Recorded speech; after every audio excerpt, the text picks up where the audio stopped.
i-slide mo dito. Okay. So, slide mo dito. Iulog mo lang yun.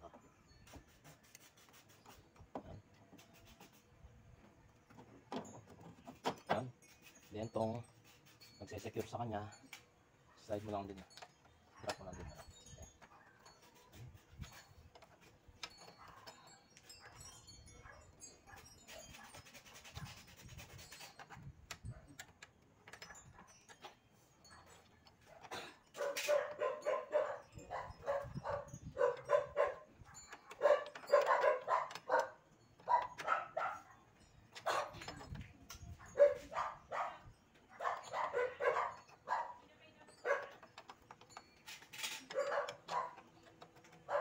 Yun. Tapos lagay na natin yung bolt na nagsisecure sa lock. Ito, 12mm bolt. Okay.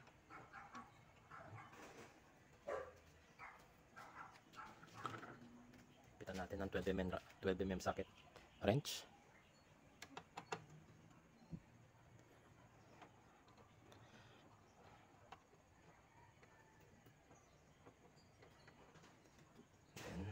Lock natin, no? Maigi.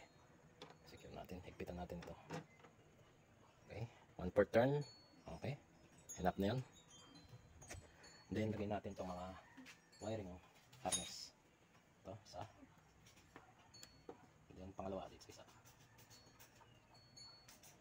Okay, then doon na tayo mag-proceed sa mga ito, feeder line hoses ng fuel. Kakabit mo lang dito. Yan. Push mo lang. Then, using plier. Itaas mo yung clamp.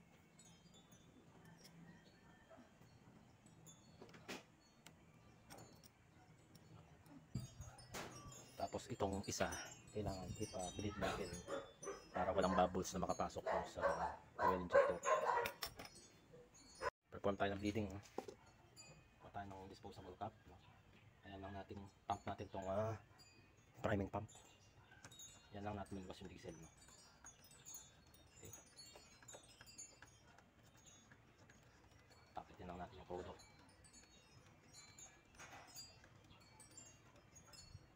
Tigas na. Kasi yung nakit yung kodo niyan. Ayan. Okay. Okay. Okay. Okay.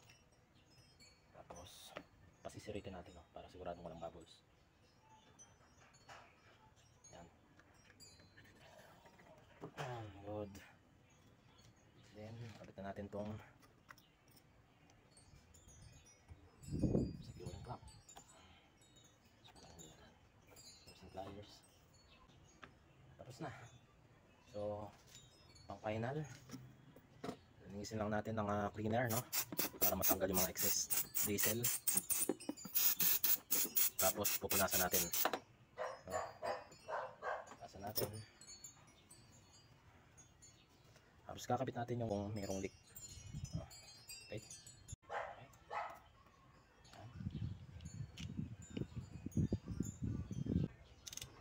Okay. Secure na. So, paanda rin natin. Tapos, check natin kung okay at hindi nag-appear yung check engine. Then, check natin dito kung walang leak. Pag walang leak, habang mandar, sabihin okay, tama ang pagkakabit. Ito, papaanda rin na natin. No?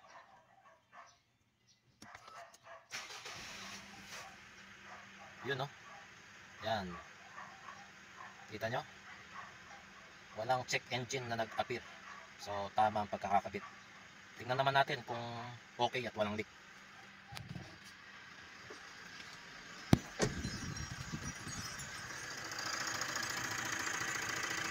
So, walang leak.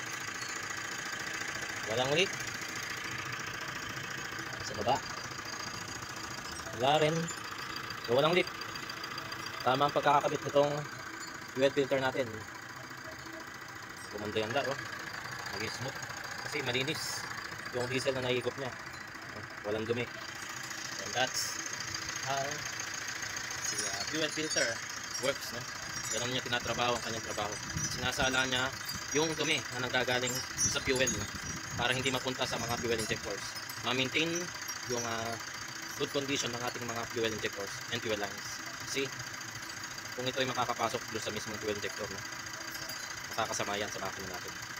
See you guys in the other videos. Thank you for watching Torque Rep Series.